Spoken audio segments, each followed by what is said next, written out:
नमस्कार दोस्तों। इंडिया और ऑस्ट्रेलिया के बीच जो सेकंड टेस्ट मुकाबला खेला गया उसमें इंडिया 10 विकेटों से करारी शिकस्त हारी है और ऑस्ट्रेलिया ने ये बता दिया है कि पहला टेस्ट मुकाबला तुमने जीता लेकिन उसके बाद हम वापसी करेंगे। तब सवाल उठने लगे हैं कि ऑस्ट्रेलिया बीजीटी सीरीज़ 4-1 से जीतने वाली है या फिर इंडिया कमबैक करेगी, क्योंकि हमारे कप्तान रोहित शर्मा न तो बल्लेबाजी में अच्छा प्रदर्शन कर रहे हैं और उनकी कप्तान एकदम क्लूलेस नज़र आ रही है। उनको समझ में नहीं आ रहा कि फील्डर कहाँ पे लगाने हैं, किस गेंदबाज को रोटेट करना है और बल्लेबाजी कब आए कब चले गए कुछ पता ही नहीं चल रहा। टीम इंडिया की सबसे बड़ी हार का कारण रोहित शर्मा की कप्तानी और उनकी बल्लेबाजी है। सभी प्लेयरों की जिम्मेदारी बनती है लेकिन कप्तान तो रोहित शर्मा है ना। उसके अलावा हम हर एक पहलू पर बात करेंगे, हर एक प्लेयर के बारे में आपको बात करेंगे, लेकिन पॉइंट बाई पॉइंट। दोस्तों, रोहित शर्मा ने पहले मुकाबले में आपको पता था कि आराम लिया था, लेकिन दूसरे टेस्ट मुकाबले में कप्तानी करने आए और केएल राहुल को ओपन करने का मौका दिया। वो ज़रूरी भी बनता था क्योंकि केएल राहुल ने पर टेस्ट मुकाबले में 77 रनों की सेकंड इनिंग बेहतरीन पारी खेली थी और जायसवाल और राहुल के बीच जो 200 रन की पार्टनरशिप थी उसी की बदौलत। लेकिन कप्तान रोहित शर्मा तो कप्तान थे ना, उनका ये पक्ष था कि मैं 6 नंबर पे आऊँगा और केएल ओपन करेगा। लेकिन केएल ने क्या किया, केएल ने अपने पैर पे कुल्हाड़ी मार ली है और केएल ने खुद को साबित कर दिया है कि एक पारी बेहतरीन खेलने के बाद अगले 10 पारी वो बेढंग ही नज़र आते हैं।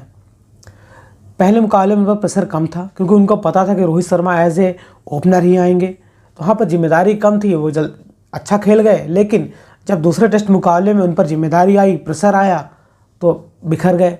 केएल राहुल के साथ ही हमेशा से चला आ रहा है। आपने देखा होगा जब जब प्रेशर आता है तो केएल राहुल बिखर जाते हैं और मैदान छोड़कर चले जाते हैं। उसके अलावा जायसवाल की बात करें, जायसवाल को लगता है कि मैं पहली बॉल से मारने आऊँगा, लास्ट बॉल तक मारूंगा। उन्होंने मिचेल स्टार्क को छेड़ा था कि इट्स कमिंग स्लो। उसने पहली बॉल पे आपको एलबीडब्ल्यू आउट करके पवेलियन भेज दिया और बता दिया कि बेटा अभी तुम बच्चे हो, पुराने औजारों से खेला नहीं करते हैं। लेकिन दोस्तों, इंडिया की सबसे बड़ी हार का कारण हमारी बल्लेबाजी रही हो। टॉप ऑर्डर पूरी तरह से कोलैप्स हुआ है और मिडिल ऑर्डर, अभी तक जो मुकाबले चल रहे थे इंडिया में या फिर बाहर, टीम इंडिया के मिडिल ऑर्डर या फिर लोअर मिडिल ऑर्डर ने अच्छे रन बनाए थे, जहां पर ऋषभ पंत, अश्विन, जडेजा ये खिलाड़ी हुआ करते थे। लेकिन जब ये फॉर्म में नहीं चल रहे हैं तो हमारा टीम इंडिया का टॉप ऑर्डर पहले से कोलैप्स करता था। न्यूजीलैंड वाली सीरीज में आपने देख ही लिया था कब बॉल अंदर आई कब रोहित शर्मा बाहर गए, कुछ पता ही नहीं चलता था। पिछले 5 मुकाबले में जो घरेलू क्रिकेट में खेले गए, 2 बांग्लादेश के खिलाफ और 3 न्यूजीलैंड के खिलाफ, वहाँ पर एक हाफ सेंचुरी है रोहित शर्मा के नाम पे 10 पारियों में, उसके अलावा कुछ नहीं। वहीं विराट कोहली के पिछले 10 मुकाबले में सिर्फ 10 पारियों में सिर्फ 1 शतक है जो कि पहले टेस्ट मुकाबले में मारा था, उसके अलावा कुछ नहीं है।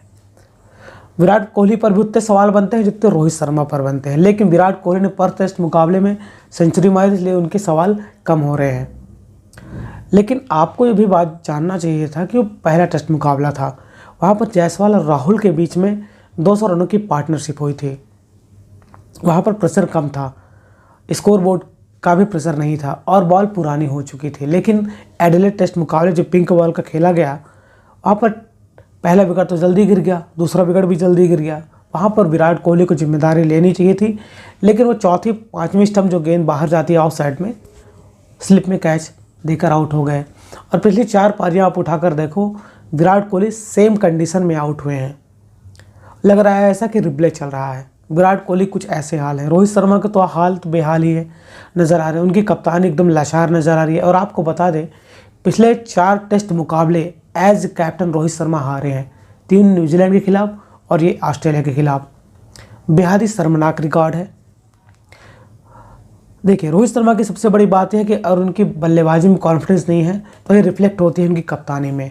अगर बल्लेबाजी में रन बनाएंगे तो उनकी कॉन्फिडेंस कप्तानी में दिखेगा। लेकिन दोनों पहलू पर एकदम क्लूलेस नज़र आए हैं और बहुत से लोग सवाल उठा रहे हैं कि रोहित शर्मा को टीम से बाहर कर देना चाहिए था और बुमराह को कप्तान बनाना चाहिए, तभी टीम इंडिया टेस्ट मुकाबला जीतेगी और सीरीज अपने नाम करेगी। क्योंकि अभी से सवाल उठ रहे हैं, दूसरा टेस्ट मुकाबला हारने के बाद ऐसे सवाल लाजमी उठना ज़रूरी है, क्योंकि हमारे बल्लेबाज तो एकदम ख़त्म नज़र आ रहे हैं और गेंदबाज लाने पर एक बुमराह के अलावा ऐसा कोई गेंदबाज नहीं जो आपको लगे कि यहाँ पर विकेट लेते हुए नज़र आए।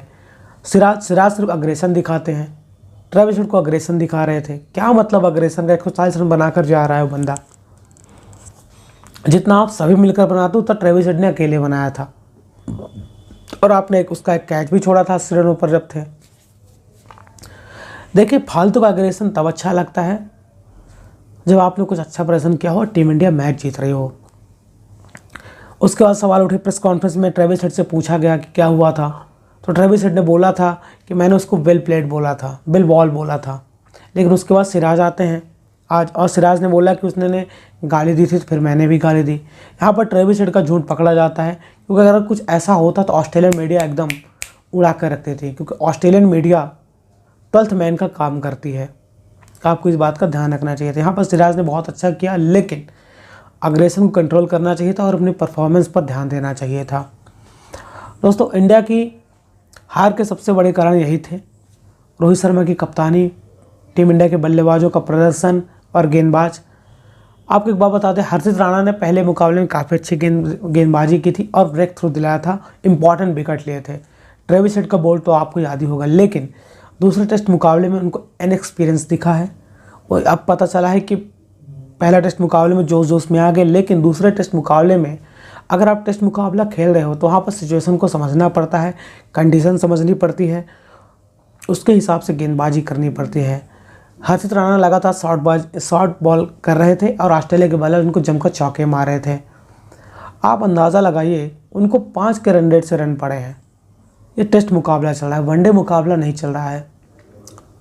टीम इंडिया में सिलेक्शन की भी प्रॉब्लम हो गई है, हर्षित राणा को ढोकर आए हैं। वहीं अगर आकाशदीप को मौका मिलता तो आप अंदाज़ा लगे यहाँ की कंडीशन और पिच उनको काफ़ी रास आती। आपको याद ही होगा, आकाशदीप ने न्यूजीलैंड के खिलाफ और इंग्लैंड के खिलाफ काफ़ी अच्छी गेंदबाजी की थी, और पहले सेशन में अगर गेंदबाजी करते तो आप बॉल उनकी सीम होती है, स्विंग होती है। उनके पास पेस नहीं है, लेकिन वो टप्पा है जहाँ से बॉल को अंदर और बाहर दोनों तरफ स्विंग कराते हैं, उस लिहाज से। लेकिन अब टीम इंडिया की बल्लेबाजी पर काफ़ी सवाल उठ रहे हैं। सुमन गिल ने पहली इनिंग और दूसरी इनिंग में काफ़ी इम्पैक्टफुल पारी खेली, लेकिन उनको अपनी पारी को बड़ी पारी में कन्वर्ट करना पड़ेगा, क्योंकि नंबर 3 की पोजीशन काफ़ी अहम पोजीशन है। इसी पोजीशन पर पहले चेतेश्वर पुजारा खेला करते थे, और आपको याद ही होगा 2020-21 बीजीटी और 2018 बीजीटी में पुजारा ने अपने सीनों पे, छाती पे, पेट पे बॉल खाई थी और वहाँ पर रन बनाए थे। पहले 2018 वाले बीजीटी सीरीज में जब इंडिया जीती थी वहाँ पर 500 के ऊपर रन बनाए थे, और दूसरी बीजीटी में उन्होंने लगभग 300 रन बनाए थे। और आपको सिडनी मुकाबला याद ही होगा, जो ड्रा हुआ था, वहाँ पर पुजारा ने अपने सीने पे, पेट पे, कमर पे बॉल खाई थी, तब वो टेस्ट मुकाबला ड्रा हुआ था। पुजारा की एक खास बात है, वो बॉल को पुराना करते हैं, और अगर आपको ऑस्ट्रेलिया में रन बनाना है तो बॉल को पुराना करना पड़ेगा, उसके बाद आसानी से रन आते हैं। क्योंकि कोकोबोरा की बॉल रहती है जहाँ पर हरकत ज़्यादा होती है, बॉल पुरानी हो जाएंगी। अगर एक बार बॉल पुरानी हो गई तो उस पर आप रन बना सकते हो, ईजिली रन बना सकते हो, और पुजारा का काम यही था। सॉरी। लेकिन यहाँ पर हमारे बल्लेबाज पहली बॉल से शॉट चलाना चालू कर देते हैं, सिंगल डबल लेते रहते हैं, चौके छक्के मारने जाते हैं। उनको बॉल पुराना करना पड़ता है, बॉल को लीव करना पड़ता है, छोड़ना पड़ता है। जब अब बॉल पुरानी हो जाएगी तो ऑटोमेटिक रन बनेंगे। पुजारा का यही काम था, वही रहाणे भी यही काम करते थे।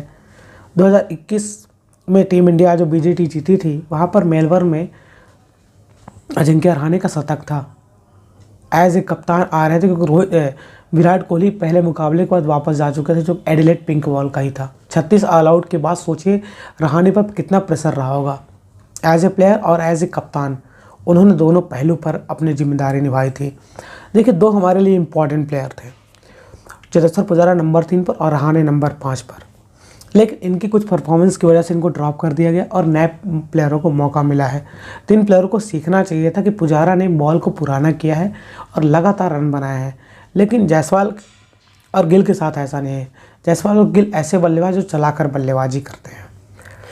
इनको देखिए, अगला टेस्ट मुकाबला ब्रिस्बेन में है, गावा में है। पिछली बार तो गावा घमंड टूटा था, क्या इस बार टूटेगा? अपनी टीम इंडिया की बल्लेबाजी को देखते हुए नहीं लगता है, क्योंकि गेंदबाजी भी हमारी कमज़ोर है। जसप्रीत बुमराह के अलावा ऐसा कोई भी गेंदबाज नज़र नहीं आ रहा है जो आपको विकेट लेते हुए नजर आए। सिराज फालतू का अग्रेशन, हर्षित राणा तो गेंदबाज ही नहीं लगते हैं। अब देखते हैं टीम इंडिया क्या बदलाव करना चाहती है। शमी के बारे में रोहित शर्मा से पूछा गया, उन्होंने बोला उनको सोइलिंग है, पैर सूजा हुआ है। अब शमी कैसे आएंगे? इंजर्ड हो चुके हैं, घरेलू क्रिकेट खेल रहे हैं। शमी अगला टेस्ट मुकाबला तो नहीं खेल पाएंगे, हो सकता है आपको चौथा टेस्ट मुकाबला और पाँचवा टेस्ट मुकाबला खेलते हुए नजर आए। लेकिन अभी टीम इंडिया की गेंदबाजी और बल्लेबाजी काफ़ी आपको कमज़ोर नज़र आ रही है। बुमराह के अलावा ऐसा कोई भी खिलाड़ी नहीं जिसको आपको कॉन्फिडेंस दे। आप बताइए, रोहित शर्मा, विराट कोहली जैसे बल्लेबाज को होते हुए लोग वक्त जायसवाल की बात करें, टॉप ऑर्डर में जायसवाल संभाल लेगा और नीचे आकर बुमराह संभाल लेंगे, उसके अलावा कोई भी प्लेयर नहीं है क्या?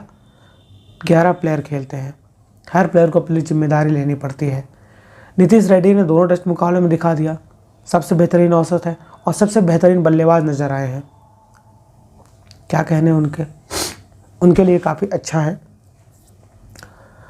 दोस्तों, अगर टीम इंडिया ऐसे खेलती रही, अगर इनकी बल्लेबाजी में इंप्रूवमेंट नहीं हुई, गेंदबाजी में इंप्रूवमेंट नहीं हुई, तो ऑस्ट्रेलिया 4-1 से सीरीज अपने नाम कर लेगी।